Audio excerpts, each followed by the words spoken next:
Minimal shoes from a conventional manufacturer. Hey guys, welcome back. This is Grown and Healthy, the channel where we explore self-improvement through movement. And in this video, I will be reviewing the Adidas wrestling shoe. In this video, I've decided to reach out into the land of conventional shoes to find a shoe as close to the qualities of a minimal shoe. And through my research, I found that wrestling shoes fit most of the criteria. Now you see, wrestling shoes, or wrestling as a sport, is a very agile sport demanding high maneuverability. And that is exactly what we demand from our minimal shoe. We like the idea of a flexible sole and a flexible upper, and also it being lightweight. And funny enough, wrestling shoes fit the bill. Now, these shoes from Adidas came in at $50. I bought them in a size 12 because I understood that conventional shoes are slightly more narrow than minimal shoes. And because of that, I wanted to give myself at least a little room to have my toes breathe.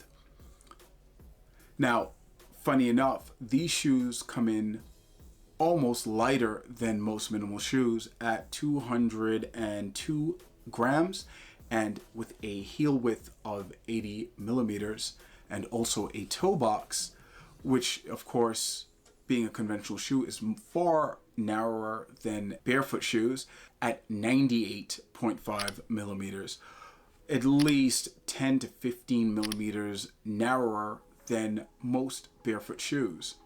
2.75 millimeter in sole height.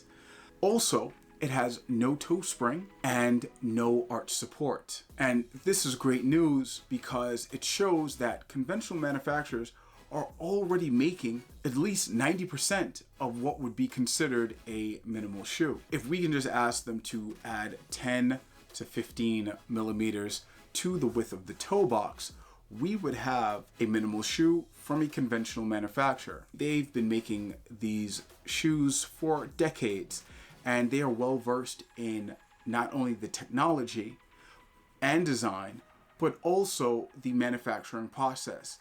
In terms of quality, look at the seamlessness of the sole to the body of the shoe.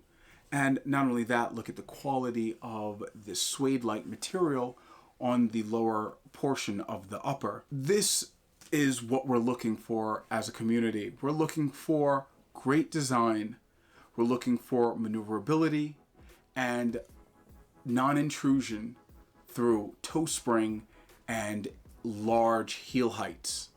You see, zero drop shoes are probably one of the best therapeutic items that you can find, that you can buy in any store. You see, conventional shoes are now being shown through many studies to be the primary cause of most foot disorders. But amongst people who are ahead of the curve, we understand that forefoot striking is far better on the joints, far better for our gait. What problem do I have with these shoes outside of the narrow toe box? High top shoes will always impede your gait function, but they are great for this sport specific shoe because of the agility needed and the maneuverability in wrestling that you do not want to tweak an ankle. And so that's understood. They weren't making it for barefoot wearers. They were making it for wrestlers. And so we have to understand that. But if they were to take off this high top portion and with a wider toe box, we would have probably one of the best designed minimal shoes on the market, all for around $50. What I am trying to prove here is that a minimal shoe from a conventional manufacturer is not a far-fetched idea. So how do they feel? Well, to be honest, except for the slight tightness in the toe box, which now that I've been wearing minimal shoes for over 3 years, my toes have spread considerably. But with the slightly narrower toe box, it did feel somewhat constricted but not to the point where my pinky toe was abrasive on the end, nor was the inner big toe. So I would say that I felt pretty comfortable wearing these shoes, and I had no problem with the change in dimensions. Now, would I wear a pair of socks while also wearing these shoes? No, maybe if I had probably worn a 12.5, but that would completely change the look of the shoe and of course the feel in terms of the snuggness on the heel.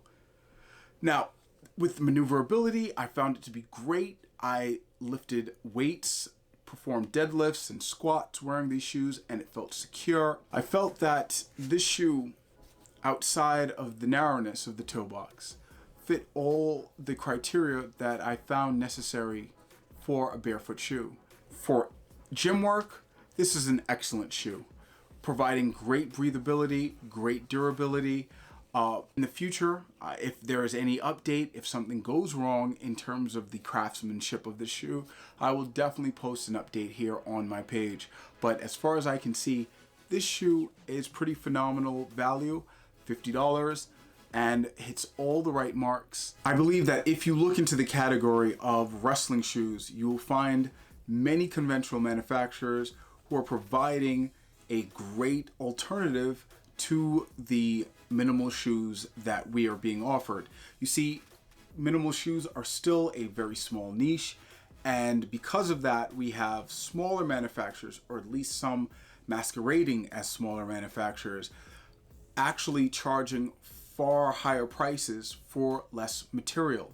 And as a consumer, that's not the best feeling, because they're limiting the variety of what we're getting and they're charging us more for less. And it'd be nice if we could see more diversity in terms of what is being offered as a minimal shoe, in terms of price range, and in terms of styling. You see, there is no doubt that this is a good looking shoe, even though you will not normally see someone walking wearing a wrestling shoe. These are well made. The fit and finish of these shoes are excellent. If only they were to make a wider toe box, there would be it would be indisputable, the value of these shoes. So again, just to keep this in mind, if you're looking for great looking shoes from conventional manufacturers, try their wrestling category. All right, guys. Thanks for watching. This has been Grown and Healthy, the channel where we explore self-improvement through movement.